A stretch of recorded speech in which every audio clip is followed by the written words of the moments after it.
Bismillahirrahmanirrahim. Assalamualaikum warahmatullahi wabarakatuh. Balik lagi gitu di channel Sumber Dakwah Official. Nah, kali ini kita akan melihat momen di mana Mas Wapres, Mas Gibran ini dicecar habis-habisan oleh para santri.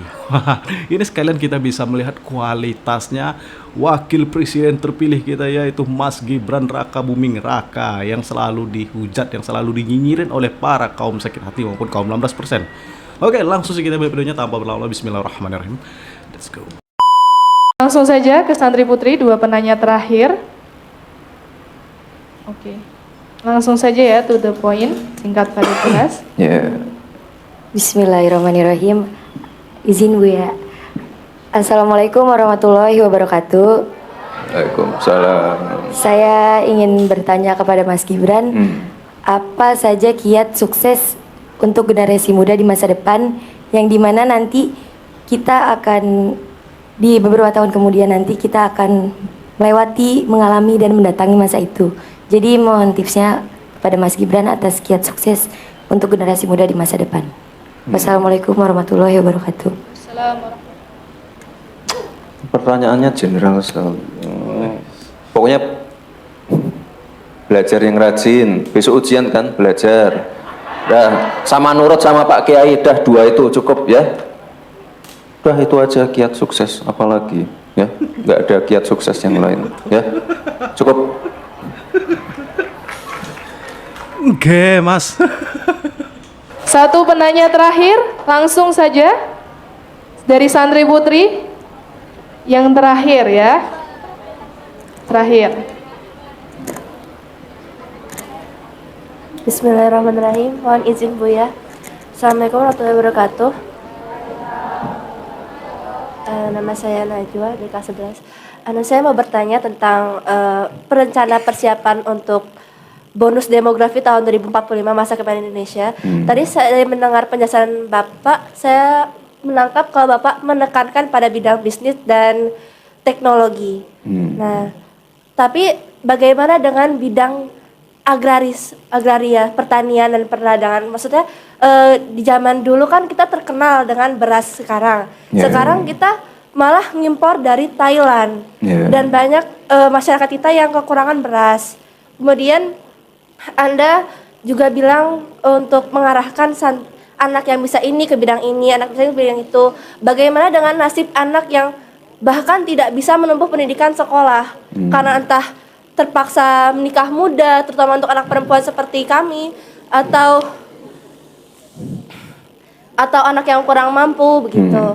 Kemudian untuk mengusahakan santri juga bisa memiliki kompetensi yang dibutuhkan untuk industri.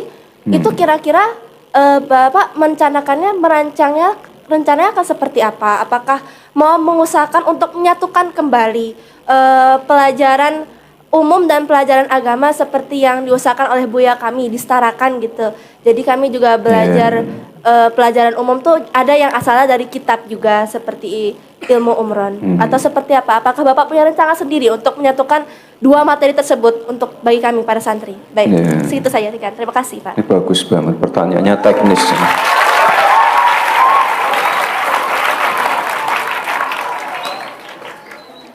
Tadi nggak mungkin tadi belum mencakup semua ya. Sebenarnya apa yang kita pengen tuh santri-santri Gen Z milenial tuh bisa ini apa? Bukan hanya masalah teknologi ya, tapi juga termasuk kamu tadi sebut pertanian. Tapi ke depan yang namanya pertanian tuh harus mulai mengarah ke misalnya smart farming. Kalau sekarang saya ketemu dengan petani-petani ya, yang menjadi masalah pasti masalah pupuk, masalah pembibitan. Atau kalau saya ketemu dengan nelayan, itu biasanya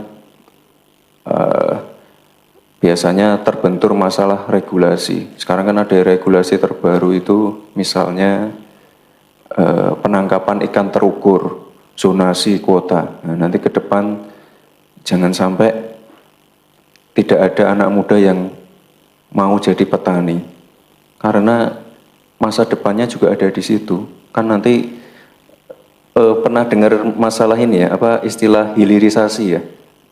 hilirisasi kan yang paling terkenal nikel untuk apa? Baterai ini loh apa? Mobil listrik. Nah, ke depan tuh juga ada yang namanya hilirisasi digital, hilirisasi pertanian, hilirisasi perikanan. Nah, nanti yang ngisi anak-anak muda. Jadi kalau di Jawa Barat itu ada yang namanya program petani milenial. Pernah dengar ada yang dari Jawa Barat nggak?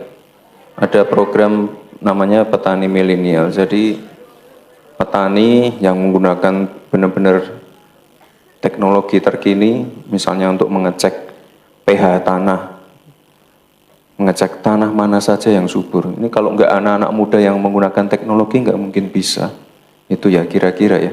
Nanti ke depan ada arahnya ke situ. Lalu untuk tadi yang pertanyaan selanjutnya yang masalah ini ya, matching antara apa yang dikerjakan di sekolah dan di industri itu ya. Nah ini mohon izin Pak Kiai, memang ke depan perlu adanya lagi ini apa sinergi dan harmonisasi. Karena intinya kalau orang anak sekolah kan intinya nanti pengen dapat kerja kan. Nah, kerja di bidang apapun, cita-citanya apapun, yang penting kan pengen kerja kan. Nah, makanya harus bisa apa yang dipelajari itu harus bisa menjawab tantangan zaman. Jangan sampai apa yang dipelajari di sekolah, komputer yang dipakai di sekolah, ketika nanti di dunia kerja speknya beda. Hal simpel seperti itu. Jadi apa yang dipelajari di sekolah itu juga kepakai di dunia kerja. Jadi kalau selesai sekolah tidak perlu lagi ikut-ikut pelatihan atau ikut kursus-kursus lagi. Jadi kita pengen setelah lulus itu mohon maaf ya Kiai, siap kerja, siap diterima di industri. Ya ini makanya nanti ke depan perlu kerjasama dengan pelaku industri juga. Mereka memberikan kurikulum-kurikulum yang terkini, membantu CSR dengan peralatan-peralatan yang terkini. Jadi anak-anak itu benar-benar terbantu dan apa yang dipelajari di sekolah itu terpakai di dunia kerja. Itu kira-kira. Satu lagi tadi apa ya? Masalah akses pendidikan. Sekarang kan ada yang namanya KIP kuliah. Ada juga beasiswa. Pernah dengar KIP kuliah enggak? Nah, jadi itu sekarang ada program seperti itu dan nanti programnya dilanjutkan. Ada juga program LPDP, yaitu nanti juga dilanjutkan. Nanti yang ngambil ya, kalau bisa ya santri-santri ikut ngambil.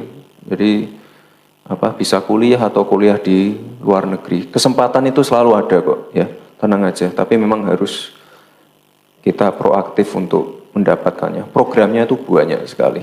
Dan kalau nanti kamu kan dapat buku tuh, buku dari saya. Di dalamnya itu saya membangun tempat yang namanya Solo Teknopark. Di situ ada, di sana banyak kursus yang aneh-aneh. Misalnya kursus les bawah air. Itu penting banget loh, itu gajinya gede banget. Dan itu permintaannya masih banyak banget. Les bawah air, lalu pelatihan cyber security.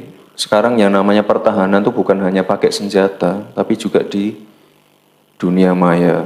Lalu ada sekolah gaming, membuat game dari Acer, macam-macam. Terus mungkin kalau yang pengen berwirausaha ada inkubasi untuk UMKM.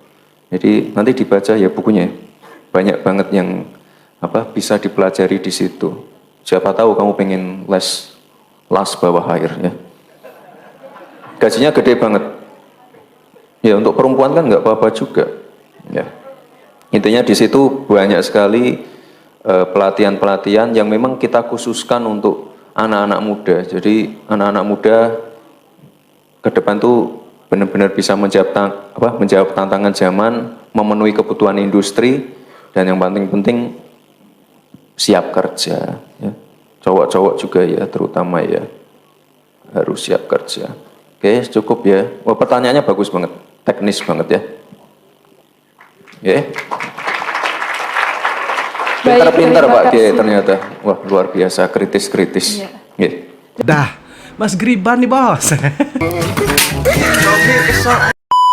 Ini kan yang sering disenggol-senggol oleh para kaum sakit hati, katanya apa itu masalah fufu fafa, terus masalah Mas Griban katanya sering suka baca komik katanya. Ini kualitas Pak Wapres kita bos. Memang cerdas Pak Prabowo Subianto kalau memilih Mas Gibran, memberikan solusi kepada generasi milenial maupun Gen Z agar bisa menjawab tantangan problem negeri ini atau bangsa ini, ya, bukan masalah nyinyir saja kita hadapi.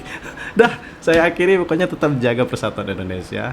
Jangan mau kita terpecah belah, jangan mau kita diadu domba, jangan mau kita termakan isu hoax, narasi, ujaran kebencian. Saya akhiri, wabillahi taufiq wal hidayah. Wassalamualaikum warahmatullahi wabarakatuh.